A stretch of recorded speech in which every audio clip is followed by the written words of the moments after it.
नमस्कार, आपस की बात में आप सबका स्वागत है। आज के हमारे मेहमान हैं आनंद शर्मा, जो भारतीय मौसम विभाग के अतिरिक्त महानिदेशक हैं।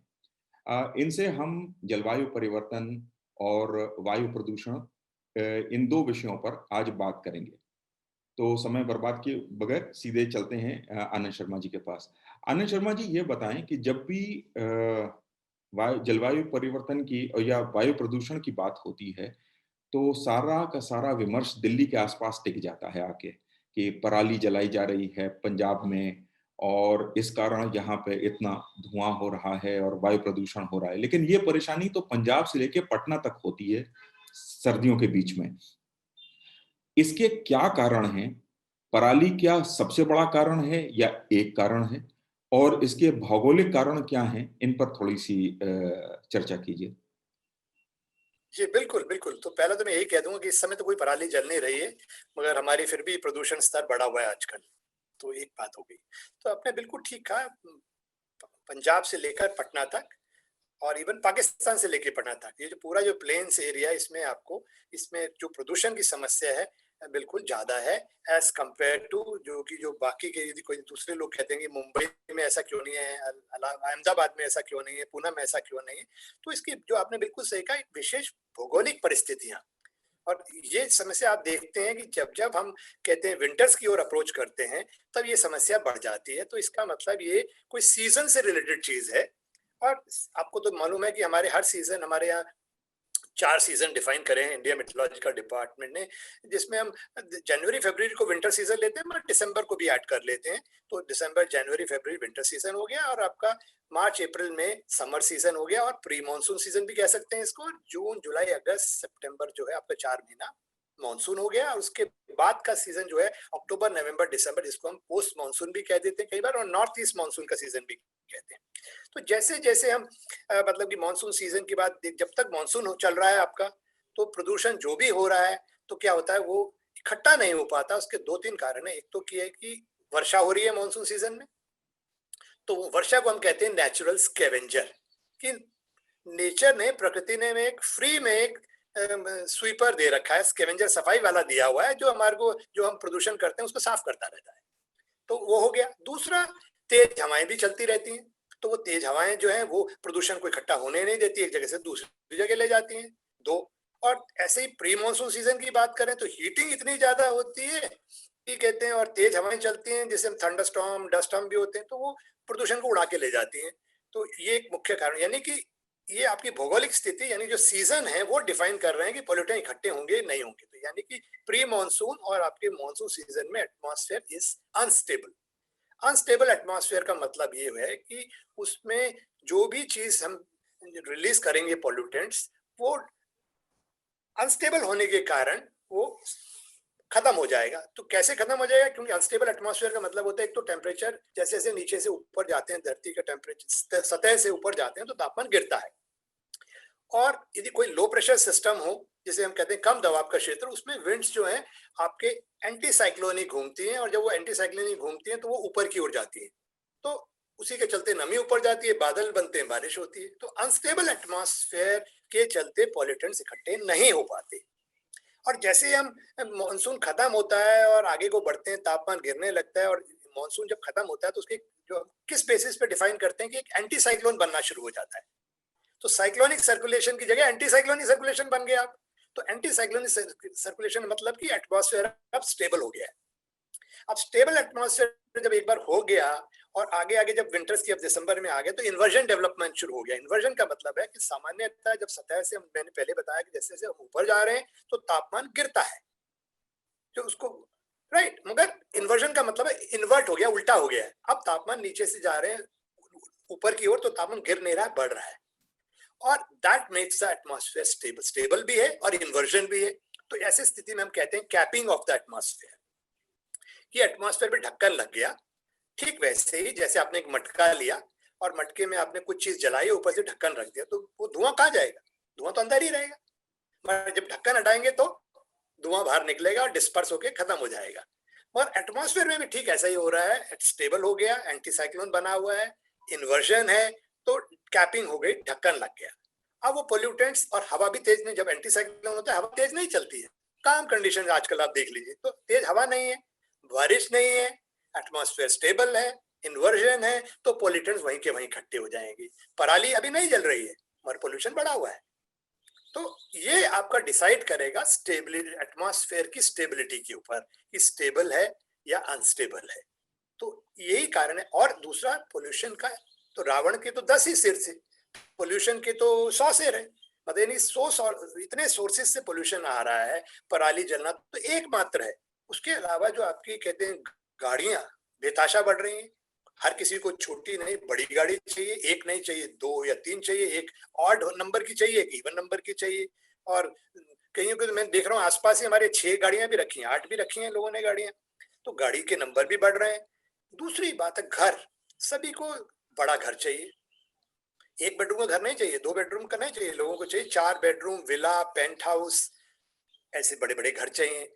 और उसके बावजूद भी जो लीगल कंस्ट्रक्शन तो एक चीज होगी, इलीगल कंस्ट्रक्शन पूरी दिल्ली की कॉलोनी में कहीं आप चले जाइए, वो टीडी की कॉलोनी हो या कोई कॉलोनी हो, धड़ल्ले से इलीगल कंस्ट्रक्शन चल रहा है। वहां जो मार्बल की कटाई चल रही है, रोड पे रेता बिक रहा है, सीमेंट बिक रहा है, वो सारा तो लोकल सोर्स आपके आ रहा है। तो वो भी एक चीज हो गई। उसके बाद इंडस्ट्रीज हैं, छोटी मोटी इलीगल इंडस्ट्रीज इतनी सारी चल रही हैं, भट्टे हैं ईंटों के आसपास, कुछ पावर प्लांट्स को तो हाल ही में बंद भी कर दिया गया है। तो यू नेम द थिंग, वो है कचरा। जैसे जैसे विंटर आ रही है आप देखेंगे कितने सारे लोग हैं जिनके बेघर हैं, उनके पास घर नहीं है, वो फुटपाथ पे रहते हैं। तो वो रात को क्या करते हैं, जैसे ही रात शुरू होती है आजू बाजू का पॉलीथीन, जूता, चप्पल, जो चीज हो उसको इकट्ठा करते हैं और उसमें आग लगा देते हैं। और जैसे विंटर और आगे बढ़ेगा तो फिर अब टायर पड़े हुए जगह बड़े बड़े टायर जला दिए जाते हैं, घंटों जलते हैं और उसमें देखिए क्या कार्बन के फ्यूम्स निकलते हैं। वो एक चीज हो रही है। अच्छा पहले क्या होता था, घरों में लोग यदि चाहे वो अंगीठी जलाते थे या कुछ भी जलाते थे, तो जो धुआं होता था वो अंदर ही लोकली किचन में हो जाता था, आपकी छत काली हो जाती थी। अब जो बड़े आपने वो लगा लिए, चिमनीज लगा ली, तो वो सारा कार्बन भी बाहर ही निकल रहा है। मतलब ऐसे अन्य इतनी ज्यादा सोर्सेज हैं कि जो हमने पोल्यूशन लेवल को बहुत बढ़ा दिया। कचरा जितना पैदा हो रहा है, आप देख रहे हैं कि बड़े बड़े बलसवा में और काफी जगह कुतुब मीनार से ऊपर जो है आपके सॉलिड वेस्ट का इतने बड़े पहाड़ इकट्ठे हो गए, उनमें कंटिन्यूसली आग लगी ही रहती है। और उससे हमेशा जो बिल्कुल जहरीली हवाएं जो है निकल रही हैं, हमारे मतलब जो है हेल्थ को प्रभावित कर रही हैं। तो आप बताइए, यू नेम द थिंग, ये सारी सोर्सेज यहाँ पर दिल्ली या आसपास के एनसीआर में मौजूद हैं और वो कंटिन्यूसली पोल्यूटेंट्स निकल रहे हैं। और जब जब भौगोलिक स्थितियां, सीजनल जो सीजन्स हैं, वो जब फेवरेबल हो जाते हैं, पोल्यूटेंट्स के इकट्ठे होने में मदद करते हैं, तो उस समय स्थिति भयावह हो जाती है, खतरनाक हो जाती है। और ये स्थिति इस समय रहती है खासकर विंटर सीजन में। मगर यदि कोई पश्चिमी विक्षोभ आ जाए, वेस्टर्न डिस्टर्बेंस, तो वो क्या है, वो एक लो प्रेशर सिस्टम है। जैसे ही आएगा वो एटमॉस्फेयर स्टेबल से अनस्टेबल बना देगा उसको, वर्षा देगा, पोल्यूटेड साफ हो जाएंगे। उसके बाद जब आगे जाएगा वेस्टर्न डिस्टर्बेंस, तो तेज हवाएं चलेंगी, वो भी पोल्यूटेंट्स को ले जाएंगी, तो आपको टेम्परेरी रेस्पाइट मिल जाता है।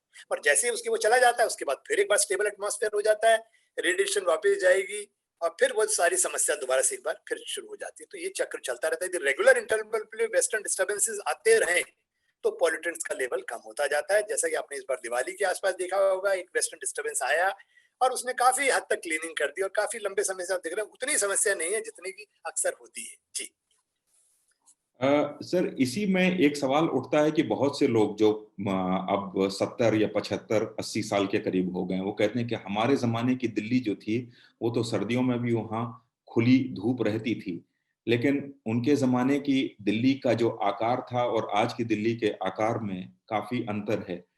क्या आप मानते हैं कि जो आपने पॉल्यूशन के इतने सारे सोर्सेस बताए उनको कंट्रोल कर लें, तब भी शहर का जो आकार है उसके कारण इतना तो पोल्यूशन हमेशा रहेगा कि सर्दियों में दिक्कत रहा करेगी, या इसका कोई रास्ता है? बिल्कुल सही कहा कि जैसे, नहीं मैं बताता हूँ। पहली बात तो बिल्कुल सही कहा आपने, कहा मैंने खुद बचपन में देखा है कि कितनी साफ हवा होती थी बिल्कुल, और दूर दूर आकाश भी नीला दिखता था। अब कहाँ दिखता है दिल्ली के अंदर, भारी जाना पड़ता है लोगों को। इवन स्कूल के बच्चों को स्टार दिखाने के लिए लोग राजस्थान और हिमाचल और उत्तराखंड लेके जाते हैं। तो वो बात बिल्कुल सही है, कोहरा भी इतना घना नहीं होता था क्योंकि पोल्यूटेंट्स बहुत कम थे। तो सवाल ये था कि क्योंकि उस समय जो है आदमी की लाइफस्टाइल जो सबका था, दिल्ली में लाइफस्टाइल वो बहुत सिंपल लाइफस्टाइल था। ज्यादातर लोग जो थे वो मेरे दफ्तर में जो कर्मचारी थे वो साइकिल्स पे ट्रेवल करते थे। मैंने अपने फादर को भी देखा है, तो सब लोग साइकिल पे ट्रेवल करते थे, उनका कार्बन फुटप्रिंट बहुत कम होता था, पोल्यूटेड थे। अब जैसे ही लोगों के पैसे आए तो गाड़ियां चल रही हैं, तो कार्बन फुटप्रिंट तो बढ़ गया इसका। तो सवाल ये, अच्छा दूसरी बात है, दिल्ली का आदमी गुड़गांव नौकरी करने जा रहा है, गुड़गांव वाला दिल्ली आ रहा है, नोएडा वाला दिल्ली आ रहा है, दिल्ली आप देख लीजिए दोनों साइड की सड़कें सुबह और शाम को। तो हमें कोई सिस्टम, अच्छा दूसरी बात है, पहले हमारे यहाँ बड़ा अच्छा होता था, नीचे दुकान ऊपर घर, फिर ये एक बड़ी अच्छी चीज थी, आपको ट्रेवल नहीं करना पड़ता था, या कुछ अच्छे कैंपस थे, वहीं आपके ऑफिस था, वहीं आपके घर था, अंदर ही रहते, आप बाहर भी नहीं जा रहे, अंदर ही दुकानें भी हैं, आपको जरूरत ही नहीं है बाहर आने की। और आप तो आज तो ये आप घर के अंदर दुकान होने के बावजूद कहते हैं नहीं यार वो 50 किलोमीटर दूर मॉल है ना, वहां जाके जाएंगे और वहां से सामान खरीद के लाएंगे, या फिर मुरथल में पराठे खाने जाएंगे, लॉन्ग ड्राइव पे जाएंगे। तो ये जो कंसेप्ट हमें जो हमारे टेलीविजन और पिक्चरों और सीरियल्स ने जो दिए हैं ना, मुझे लगता है ये जो लोग हीरोज नहीं है जिनको हमने हीरो बना दिया, जितने भी बड़े बड़े so called, they are not heroes, वो उनका वो ये समाज को जो है बड़ा गलत संकेत दे रहे हैं।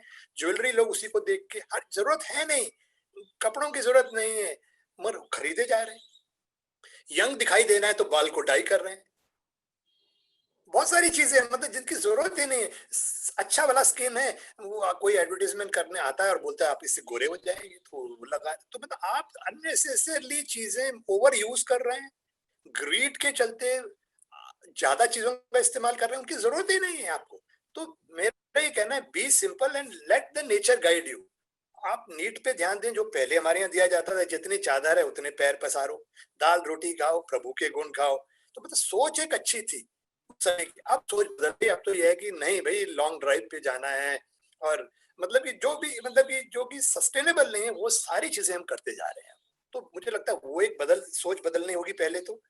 और जो लोकल है, फ्रांस वगैरह दूसरी कंट्रीज में जाओ, स्पेन, कई जगह तो उन्होंने शहरों से अब कारें बंद ही कर दी और इस तरह से सुविधाएं दे दी हैं कि किसी को भी 4 या 5 किलोमीटर से दूर जाना ही ना पड़े, और 4-5 जाना है तो साइकिल में चले जाए या पैदल चले जाए। पर हमारे यहाँ तो क्या है कि लोग दूध लेने भी सुबह मैंने देखा है कि कार निकालते हैं और फिर 1 किलोमीटर दूर मदर डेयरी से दूध कार में लेके आते हैं, सब फिर उसके बाद दूध लेके आएंगे, फिर थोड़ी देर में सब्जी लेने जाएंगे, फिर थोड़ी देर के बाद कुछ और लेने जाएंगे। तो अब एक ही बार में क्यों नहीं प्लान कर लेते और पैदल जाइए, अपना थैला साथ लेके जाइए, उसमें लेके आइए। अब उधर से क्या है, आप सारी चीजें पॉलीथीन में लेकर आएंगे और फिर उसको पॉलीथीन के कचरे में फेंकेंगे, कचरा बाहर सड़क पे फेंकेंगे, वो वहां फिर जलेगा। तो ये सारी चीजें मुझे लगता है कहीं जो हमारी बहुत अच्छी हमारी जो मतलब हमारा तो जो पुराना कल्चर था वो पूरा रिसाइकलिंग पे ही निर्भर करता था। घरों में ही आपने देखा होगा, हमने देखा होगा, बड़े भाई की पैंट शर्ट हमें मिल जाती थी पहनने को, उन्हीं की किताबें हम यूज करते थे। तो पूरा सिस्टम तो रिसाइकलिंग हो रहा है। इस बार स्कूलों में क्या हो रहा है कि हर साल किताबें बदल देते हैं। अब इतनी सारी किताबें कहाँ जा रही है, वेस्ट हो रही है। हमारे टाइम पे तो किताबें भी पुरानी दुकान से मिल जाती थी, क्योंकि किताबें बदलती नहीं थी। तो एक ने हजारों उदाहरण थे। हमारा सिस्टम तो बहुत सस्टेन, कबाड़ी वाला देखिए कितने मजेदार होता है, सारी चीजें पेपर वो ले जाएगा, हर चीज वो ले जाएगा। बाई आती थी, वो आपको पुराने कपड़े के बर्तन दे जाती थी। तो ये कितना अच्छा आत्मनिर्भरता भी बनी हुई थी, सिस्टम भी बड़े अच्छे ढंग से चल रहा था, और हर चीज जो है उसमें खप जा रही थी। पर अब ऐसा नहीं है, अब तो सिर्फ ये है कि ग्रीड ग्रीड ज्यादा यूज करना, और जो जिसका जितना ज्यादा चीजें खरीद रहा है, जितना ज्यादा कचरा कर रहा है, जितना कार्बन फुटप्रिंट बढ़ा है, लोग उसको सोच रहे हैं ये ज्यादा उसका ओहदा रहेगा, या मतलब वो मुझे लगता है हमारी सोच में बदलाव आ गया, उसको बदलना है। और कार्बन फुटप्रिंट हर किसी को वाटर और कार्बन बजटिंग करने की जरूरत है। आज की डेट में बहुत से सारे लोगों को ये भी नहीं मालूम है आज की डेट में वो कितना पानी कंज्यूम करते हैं डेली बेसिस पर। हाँ, अभी मैं थोड़ी देर पहले लेक्चर दे रहा था कुमाऊं यूनिवर्सिटी में, तो उसमें पूरे इंडिया के लेक्चरर्स थे, तो उनसे मैंने ये सवाल पूछा, तो अधिकतर को नहीं पता था वो डेली वाटर रिक्वायरमेंट कितनी है उनकी। तो नई लोगों को पता है, तो इसलिए मैं सबको कहता हूँ डेली वाटर बजटिंग करिए आपकी, और जितनी वाटर बजटिंग आप देखते हो उसके यदि आप 50% कर देते हैं तो उतना पानी आप सेव कर पाएंगे। ऐसे ही अपनी कार्बन फुटप्रिंट कैलकुलेट करिए। आप डेली बेसिस पे आप सैटरडे संडे में ही शुरुआत करिए कि भाई क्या मैं सैटरडे संडे को कार नहीं चलाऊंगा, ज्यादातर जगह मैं पैदल से ही काम चला लूंगा, या मेट्रो से चला जाऊंगा, या साइकिल से चला जाऊंगा, या जरूरत नहीं होगी तो नहीं जाऊंगा। तो ये मुझे लगता है ये बजटिंग जो है, कार्बन बजटिंग, वाटर बजटिंग, ये सारी करने की जरूरत है यदि हम करते हैं। और सोच तो सबसे पहले, जब तक आप सोच नहीं बदलेंगे और इन्फ्लुएंस रहेंगे मीडिया, मतलब मैं कहूंगा कि खास कर ये सो कॉल्ड बॉलीवुड और ये मूवीज और ये सीरियल से, तो मुझे लगता है कि कुछ नहीं होने वाला। सर, एक चीज़ और भी है कि आजकल जितनी भी बड़ी आपदाएँ आती हैं, चाहे वो साइक्लोन हो, चाहे बाढ़ हो, चाहे जंगल की आग हो, इस सब को क्लाइमेट चेंज के मत्थे मढ़ दिया जाता है कि क्लाइमेट चेंज के कारण ये हो रहा है। लेकिन एक मौसम विज्ञानी होने के नाते आपने मौसम का परिवर्तन के कम से कम 150 साल का डेटा तो रखा ही हुआ है। उसको देखते हुए क्या आप बता सकते हैं कि जो मौसम में बदलाव है, वो 2 जो एक्सट्रीम बैंड्स हैं, उनके बीच में है या वाक़ई एक बहुत बड़ा परिवर्तन अब दिखने लगा है, जिसको कि वा कहा जा सकता है कि हाँ, क्लाइमेट चेंज हो रहा है? सच्चाई कहाँ पर है? जी, जी। बिल्कुल, देखिए 2-3 चीज़ें हैं इसमें। एक तो पहले समझना होगा इसमें कि आपने जैसा कहा कि हमारे यहाँ काफ़ी स्टेशंस का डेटा लॉन्ग टर्म डेटा है, 150 साल का भी हमारे पास डेटा है, कई स्टेशन में 100 साल से ज़्यादा है। तो यदि पूरे इंडिया का देखें तो कुछ जगह तो चेंजेस दिख रहे हैं कि भई हाल ही में कुछ सालों में दिखा है कि एक्सट्रीम वेदर इवेंट्स की बढ़ोतरी हुई है, पर सभी जगह नहीं हुई है, कम जगह कमी भी है। कुछ जगह पे थोड़ा दिख रहा है, तो वही पर ये कि ओवरऑल यूनिफ़ॉर्म ट्रेंड कहीं पर भी नहीं है, एक बात।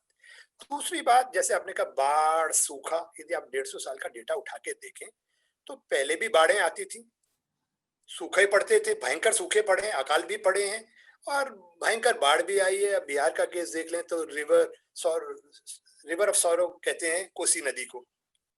ब्रह्मपुत्रा नदी का सबको मालूम है। यमुना नदी का भी 100 साल का डेटा देखेंगे तो दिल्ली आसपास के इलाकों में बाढ़ आई। गंगा जैसे क्षेत्र में जितने बाढ़, तो कोई नई चीज नहीं हो रही है। मगर हाँ, जो नया चीज जो दिखाई दे रहा है वो दिखाई दे रहा है ज्यादा नुकसान।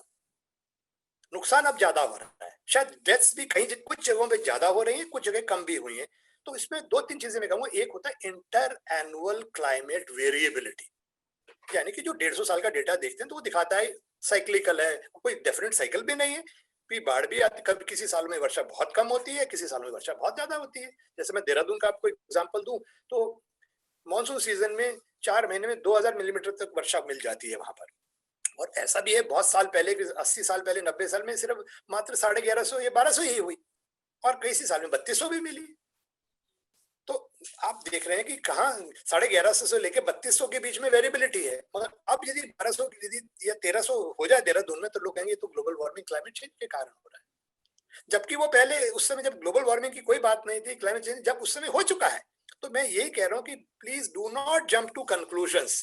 कुछ भी जब, तो इसमें एक और मैं कंसेप्ट इंट्रोड्यूस करता हूँ। एक तो मैंने बताया आपको क्लाइमेट चेंज लोग जान रहे हैं, पर क्लाइमेट वेरिएबिलिटी जो कि नेचुरल है, इंटर एनुअल, यानी कि इंटर साल 2000, two warm year doesn't mean global warming, two cool year doesn't mean global cooling. साल में बदलाव आएगा। कभी कभी आप देखते हैं लोग कहते हैं अरे इस बार तो ठंड नहीं पड़ रही, हम तो रामलीला देखने जाते थे, उस समय मूंगफली खाते थे, गज्जक खाते थे, स्वेटर पहना होता था। इस बार देखिए आप, ऐसा ही हुआ।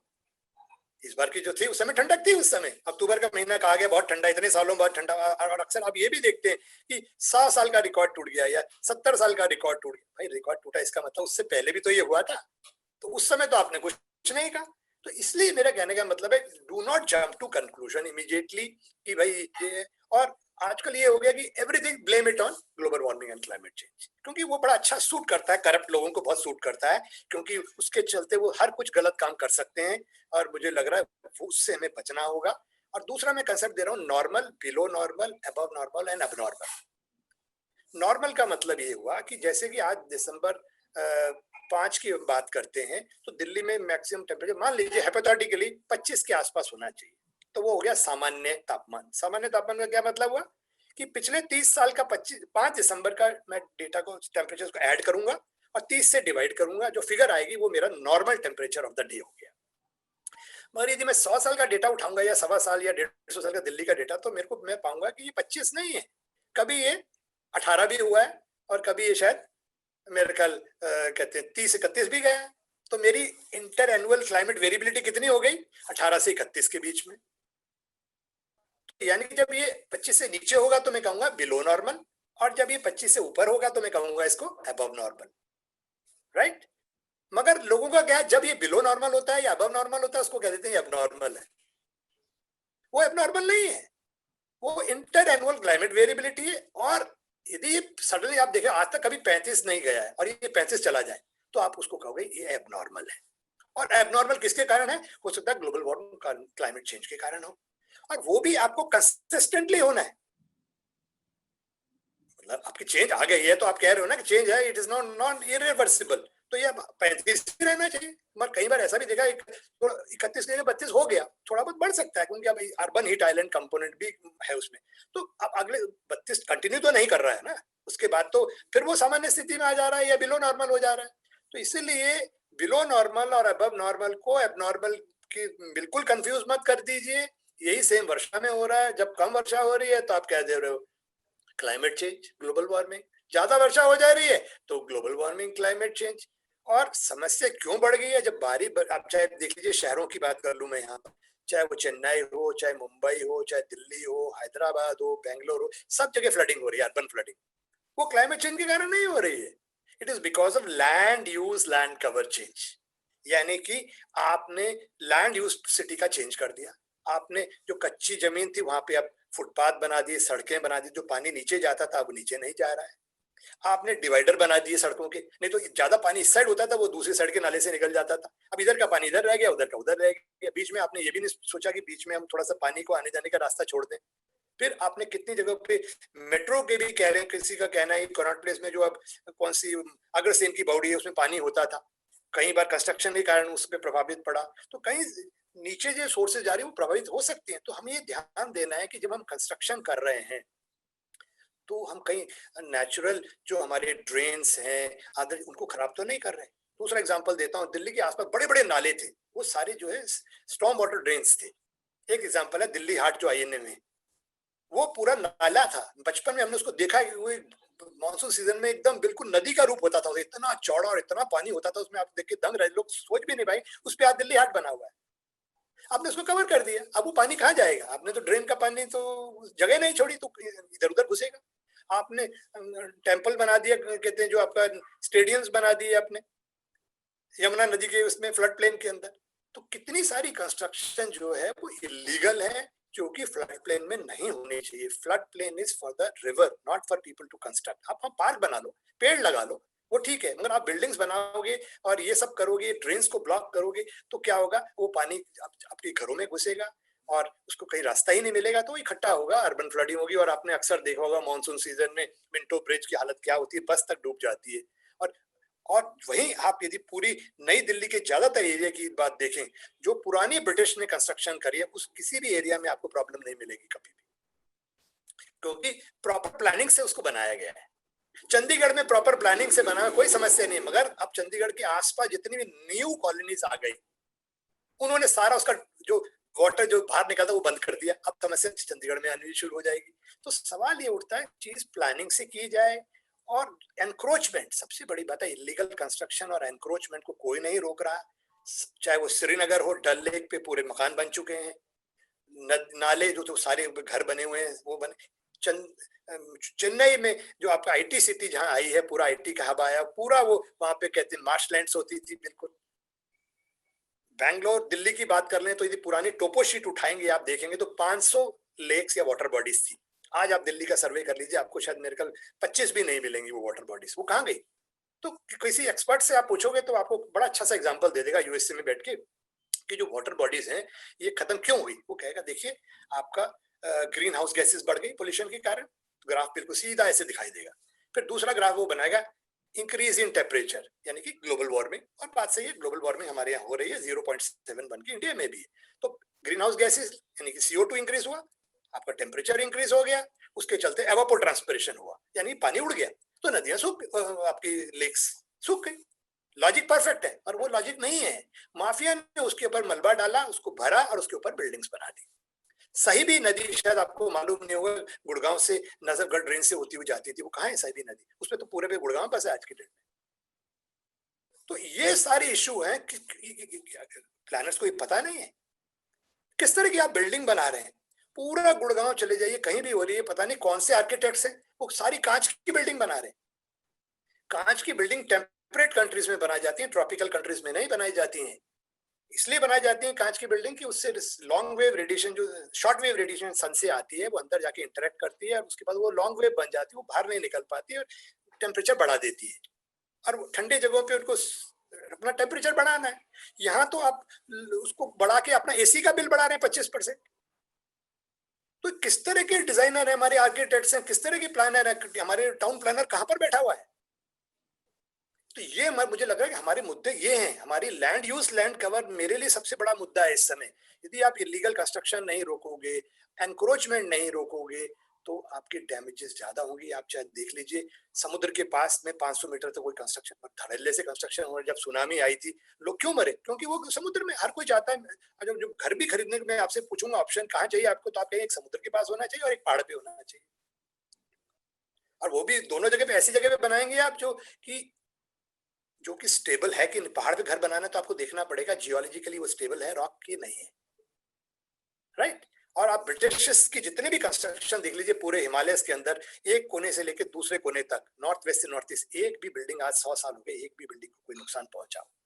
इतना एक्सट्रीम वेदर हो गया, बड़े बड़े अर्थक्वेक आ गए, क्योंकि उन्होंने जो बिल्डिंग बनाई है उसकी साइटिंग किस पहाड़ पे बनेगा, उसके बिल्डिंग बायलॉज क्या होंगे, कंस्ट्रक्शन मटेरियल क्या होगा, वो बिल्कुल परफेक्ट बनाया है। आज 100 साल के बाद उन्होंने, ब्रिटिश ने कह दिया हमने ये 100 साल के लिए बनाई थी, और आज भी वो ऐसे की वैसी है। और हमारे बनाए हुए ब्रिज और बिल्डिंग 2 मिनट में टूट जाते हैं, और फिर हम ब्लेम देते हैं उसको, ग्लोबल वार्मिंग हो रही है, क्लाइमेट चेंज हो रहा है, उसके कारण जो एक्सट्रीम वेदर हो रहे हैं उसके कारण ये हो रहा है। तो मुझे लग रहा है यदि हम ऐसा कर रहे हैं तो हम रियल समस्या से दूर भाग रहे हैं और सोल्यूशन नहीं को। तो वही बात है, आप सोच रहे हैं पाकिस्तान से अटैक आ रहा है, अटैक आपको चाइना की तरफ से आ रहा है। तो आपको राइट फोकस चाहिए, आपको कि कहाँ आपकी एनर्जी लगनी चाहिए, क्या करना चाहिए। That is what I feel. जी शर्मा जी, आपने एकदम नया पर्सपेक्टिव दिया दिल्ली के पोल्यूशन, एयर पोल्यूशन पर और क्लाइमेट चेंज पर। ये ऐसी चीज है जिसके बारे में बहुत कम लोग बात करते हैं, और लोगों को शोर तो बहुत सुनाई देता है, लेकिन उसकी जो जड़ है, उसका मूल है, उस पर आज आपने चोट करी है। और मुझे लगता है कि हमारे दर्शक इससे ज्यादा लाभान्वित होंगे, और उनकी समझ में आएगा कि बहुत सारी चीजें वो खुद भी कर सकते हैं। और घर खरीदने जाएं तो कम से कम ये देखें कि वो फ्लड प्लेन में नहीं है, और जब एक बार वो खरीदना रोकेंगे तो बिल्डर भी बनाना रोकेगा। ऐसे ही वो अगर अपनी लाइफस्टाइल में चेंज करेंगे तो एयर पोल्यूशन पे भी असर पड़ेगा। और मुझे लगता है कि आपकी ये जो जवाब हैं पिछले आधे घंटे के, ये लोगों के आंख से पर्दा उठाने में बड़ी मदद करेंगे। आप आए आपस की बात में, बहुत धन्यवाद आपका। धन्यवाद Keshav ji for the opportunity. नमस्कार।